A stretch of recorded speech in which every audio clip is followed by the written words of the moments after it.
Hi everyone, good morning. Welcome to STEM Careers in the Spotlight with F4S, which we are running today to celebrate British Science Week and International Women's Day.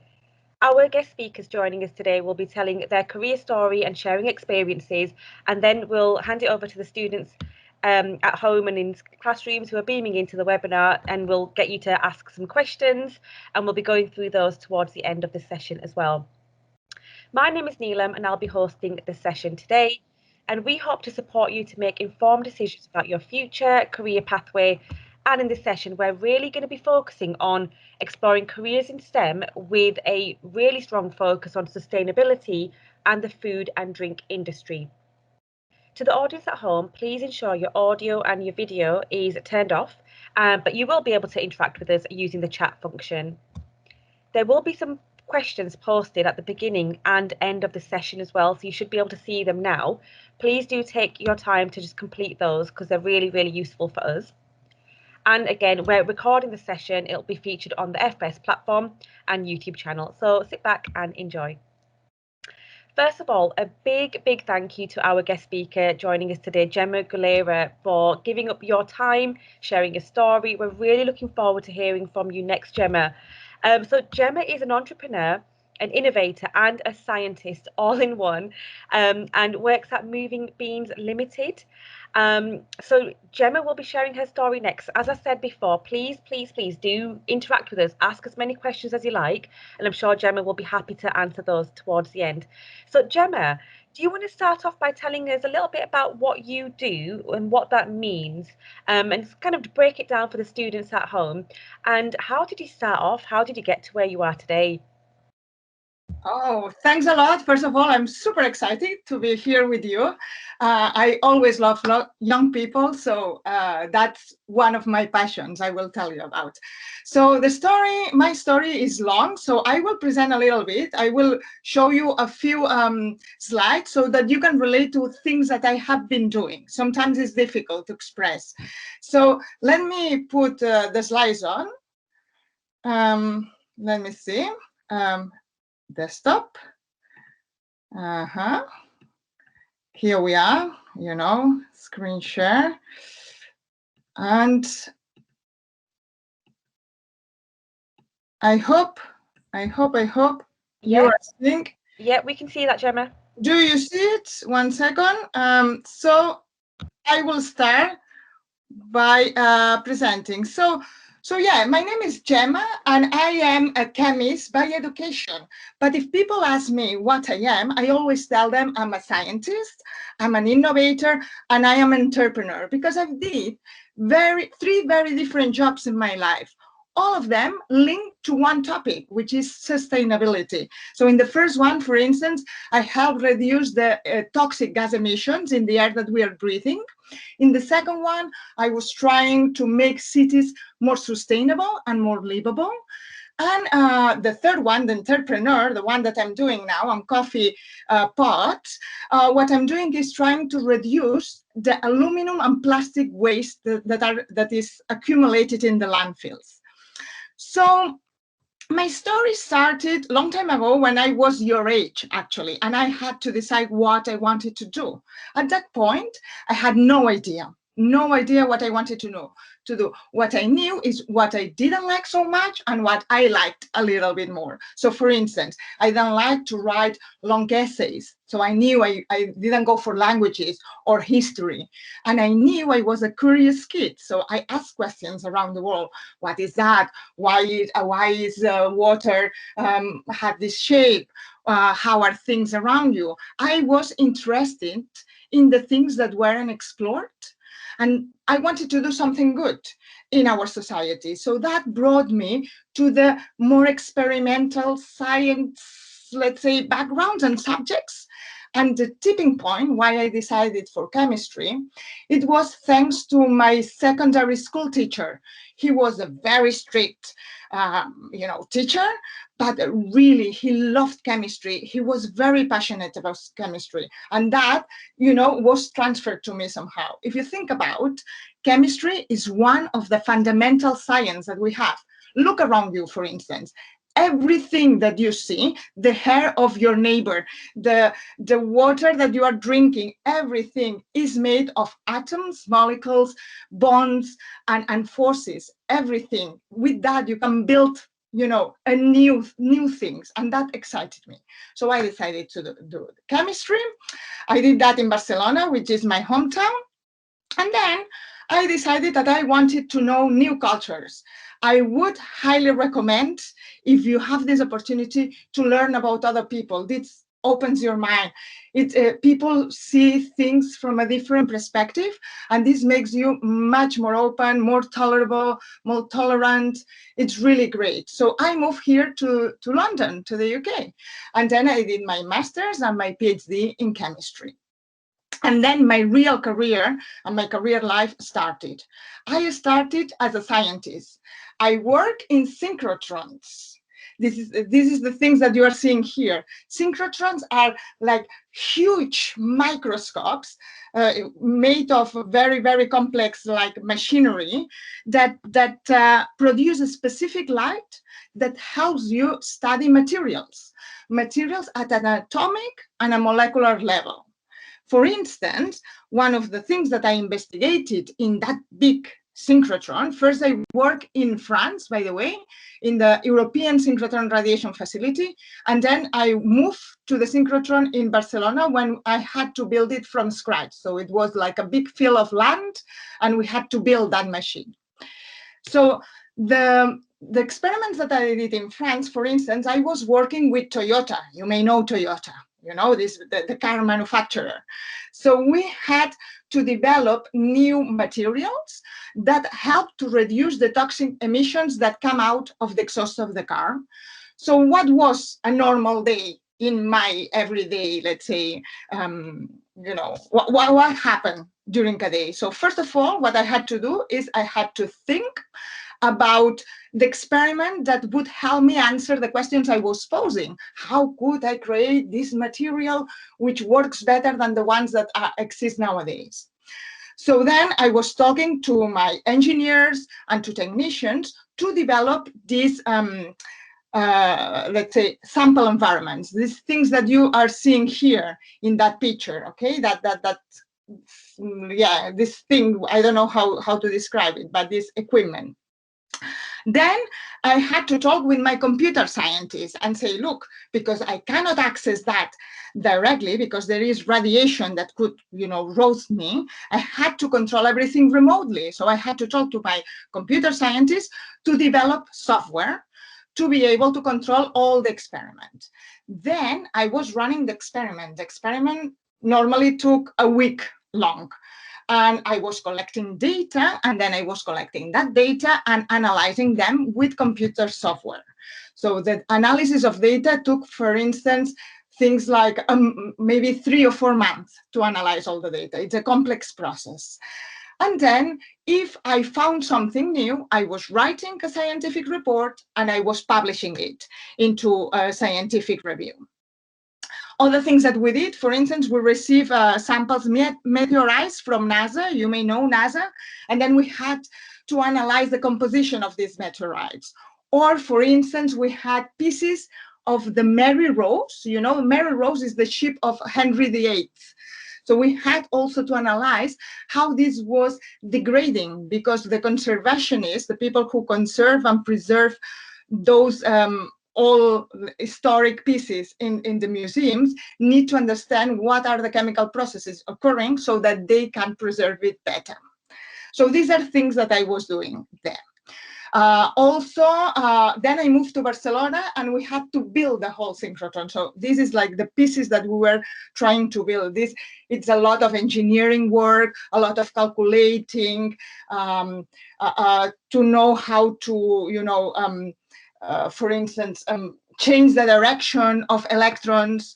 So we had to do, I had to work a lot with engineers, with computer scientists, with people that understand about vacuum. We had to reproduce the vacuum of the outer space of your universe. And then I work with computer scientists, so physicists. I work with geologists, with biologists, lots of different scientific backgrounds. This is, for instance, one of the machines that I was building. And here, when we finish, the team celebrated because we were very happy. It's very, very intense to build every single nut and bolt of this big, big, big machinery. Then, at that point in time, I had my husband that had followed me twice for my job receive a job offer. So we decided at that point that we would move back to London, where he was offered a job. And then there I started to be, is when I started to become an innovator. I work in a very, very different environment there. So my colleagues in that case were business people, architects, designers, communicators, illustrators, so very, very different type of people that I used to work with. And my work there, this was at Future Cities Catapult. This is an innovation center that works in the space of smart cities. So my role there was more like a networker. You know, I had to talk all day with entrepreneurs that were doing or they were finding solutions for cities to become more sustainable, to become more efficient, energy efficient, to become more livable, to become where people were happier. So I was talking to these entrepreneurs every day, so lots and lots and lots of them, and trying to understand what were their problems, why they could not grow their businesses. And then I was trying to connect with the missing link. So I had, for instance, some of them, they needed more funding, so I could connect them with investors. Others, they needed somebody who knew about research and development. So I was connecting them with research and development centers.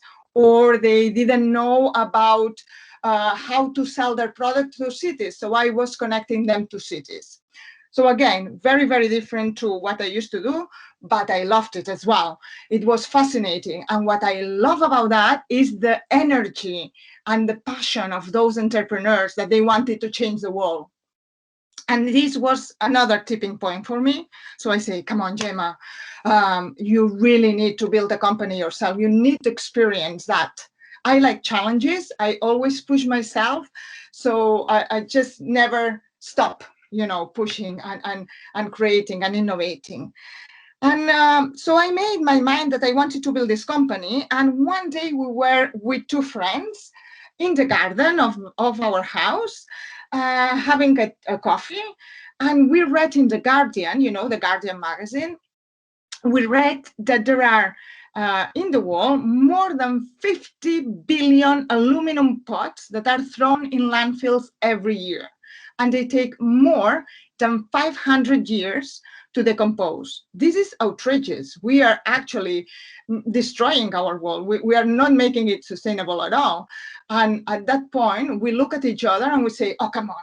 I mean, you are two engineers and one scientist. We should be able to do something about that. And yes, the day after, we open our new business, which is called Moving Beans. So this is Moving Beans. You can see here. And the Moving Beans, what we are doing is like creating compostable and biodegradable Nespresso compatible coffee pots. So the ones that you can throw on your organic bean, and then they decompose into CO2, water, and biomass. So everything that you extract for the earth comes back to the earth. It's a cycle, and it doesn't produce this enormous waste. So here again, the type of work that I do every day is very different. I do all sorts of things. So from talking to investors to trying to, get money so that we can grow the business, to learning every day. I spend a lot of time learning because I don't know everything. I wish.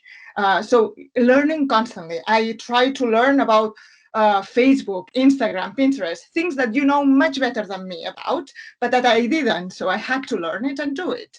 I had to do all our financial projections. How much money do we need? How much can we spend? Can I arrive at the end of the year, or do I need to ask for more money?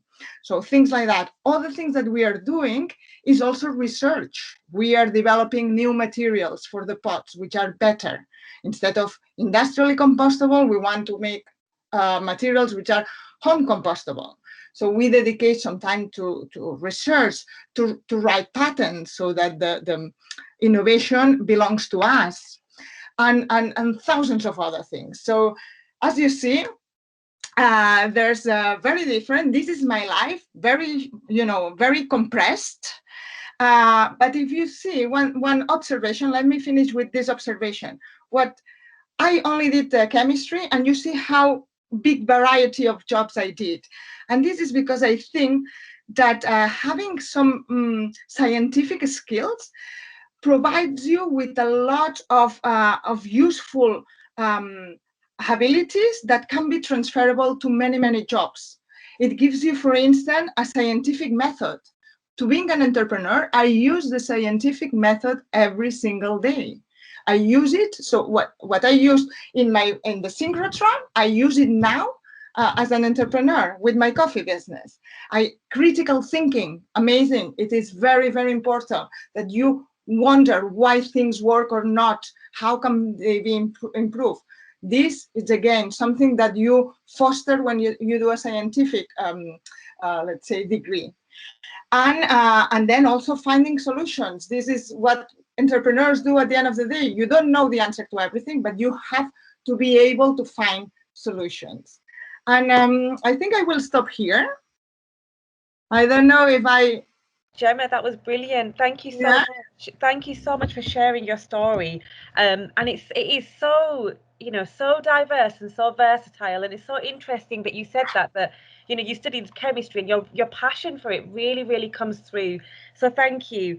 I just wanted to, I've got a couple of questions of my own, Gemma, and to the audience at home, now is the opportunity for you to ask your questions using the chat box. But how important is sustainability for the younger generation? And can you draw the link there? So how, what we do today essentially is going to impact the next generation. Are you able to dive a little bit deeper there so the young people watching can really understand what sustainability actually means? Yeah, so sustainability is very, very broad.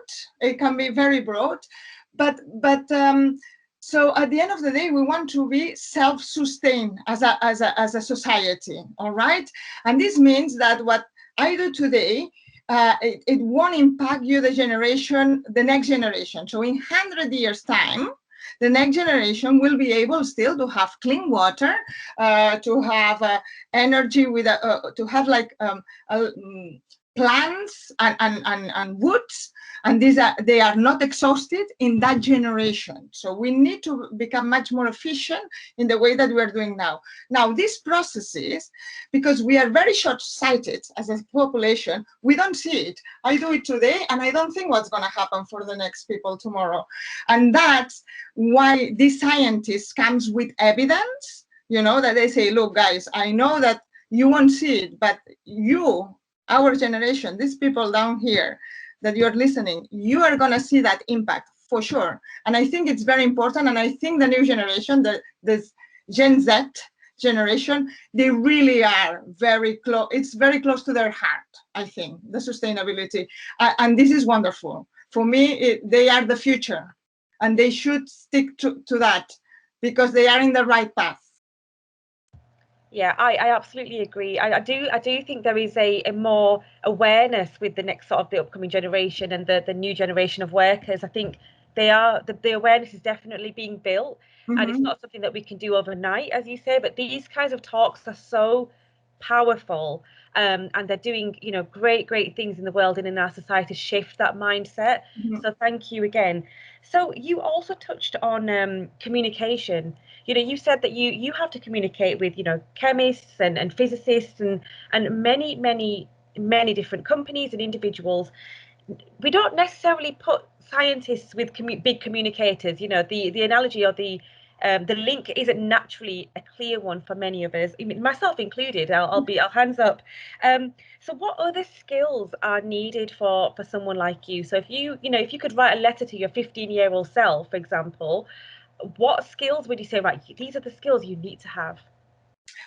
Well, you see, now maybe you will get surprised.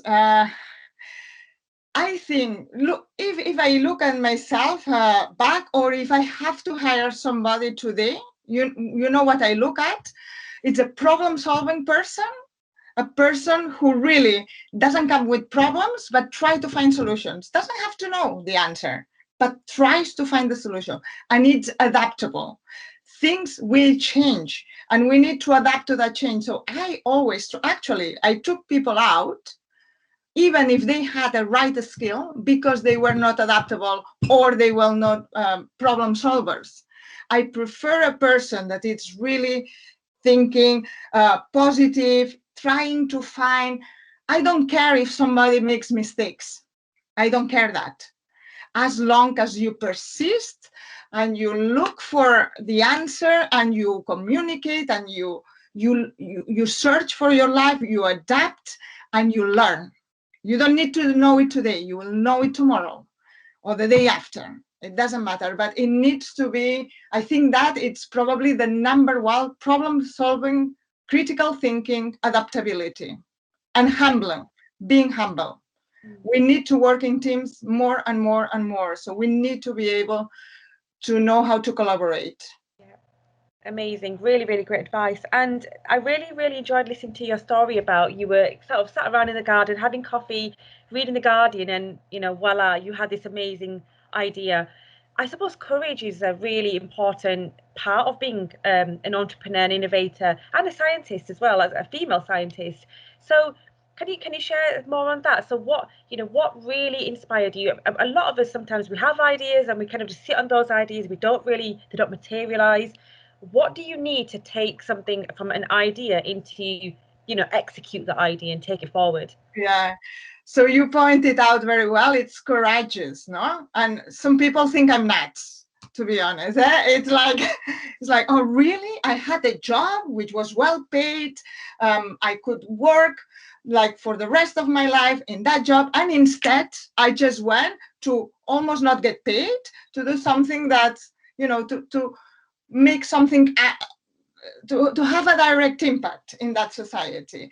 So this requires courageous and help around. So you need to have help around you, in the sense that you need to how you say, round yourself of positiveness, of people who would help you, not who would downturn you, because you will find a lot of those people as well. Get them away as quick as you can. Just go for the ones that gives you positiveness and makes you feel confident that you can actually do that. And then passing from an idea to actually making something is very different. It is. Ideas, there are many people that have ideas, but to make it happen, yes, you need courage, you need support, and then you need your imagination fly and be persistent. Really, will be a lot of ups and downs. Nothing is easy, but as long as you persist and persist, it will get better every time. Yeah, brilliant. And you also mentioned was it your chemistry teacher, that they really helped you Yeah. sort of as sort of shape as a young adult. So that potentially was a role model. Did you have many role models growing up, and how important is it to have role models for these young people watching? Yeah, so yeah, that teacher really was the tipping point. I didn't know, I didn't have parents who went to university. They couldn't help me, so I had to take what I saw, and I saw that teacher. So I know that there are these role models, big role models like Madame Curie or things like this. They are there, but I didn't see the connection because they were too far away from me. So I tend to have the role models much more close to my heart or what I see. So for instance, one of my role models was my boss at the first synchrotron, the European Synchrotron Radiation Facility. It was a woman, actually one of the few women who was a boss there.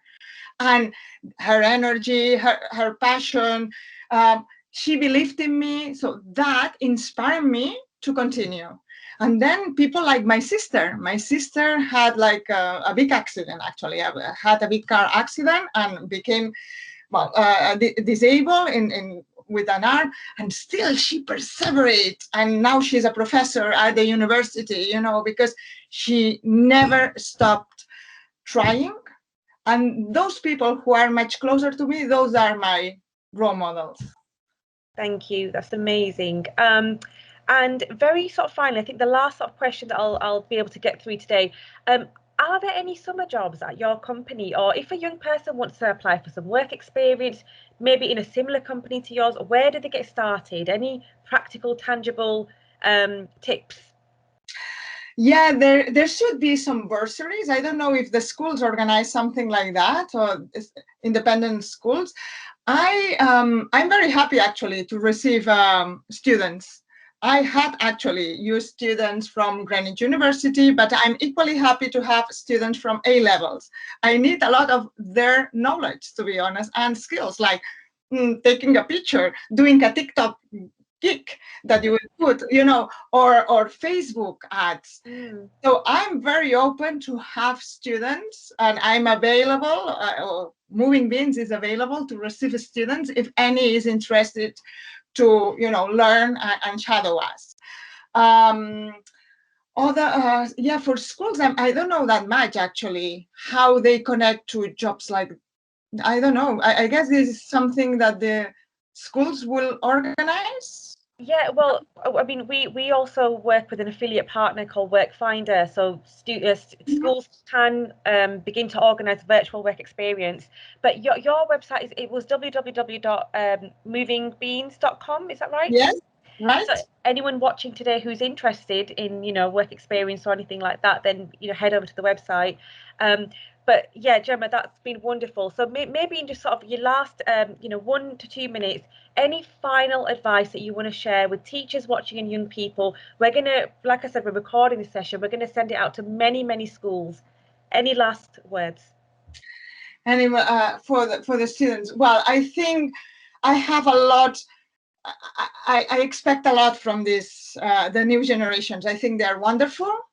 I think one of the, let's say, something that I missed in my life, let's say, and that I now realize it's very important, and maybe it hasn't been done so much in the schools, I don't know if now they do, is working on yourself, actually. Learning about yourself, learning to love yourself. So I now that I look back, I see, of course, I don't know, I didn't like that because I'm not a person that I like to be among people.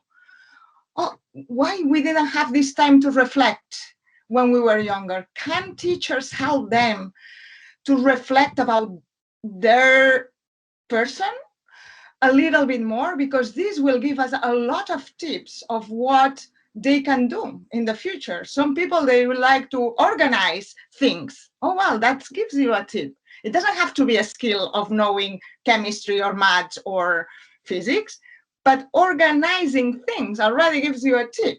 Another could say, I get very nervous every time I am around people. Well, okay, that's totally fine. Be happy with who you are, but know yourself, because it will give you hints to find out what you can do, which type of job you are going to be looking for. I don't know which jobs they will have. They will be very different from ours. So the only thing that we can do is learn about ourselves. Amazing. Gemma, thank you again. You've really inspired me, and I could listen to you all day. And thank you again for the insightful and engaging discussions. I've learned a lot. I'm sure the audience at home will feel the same as well.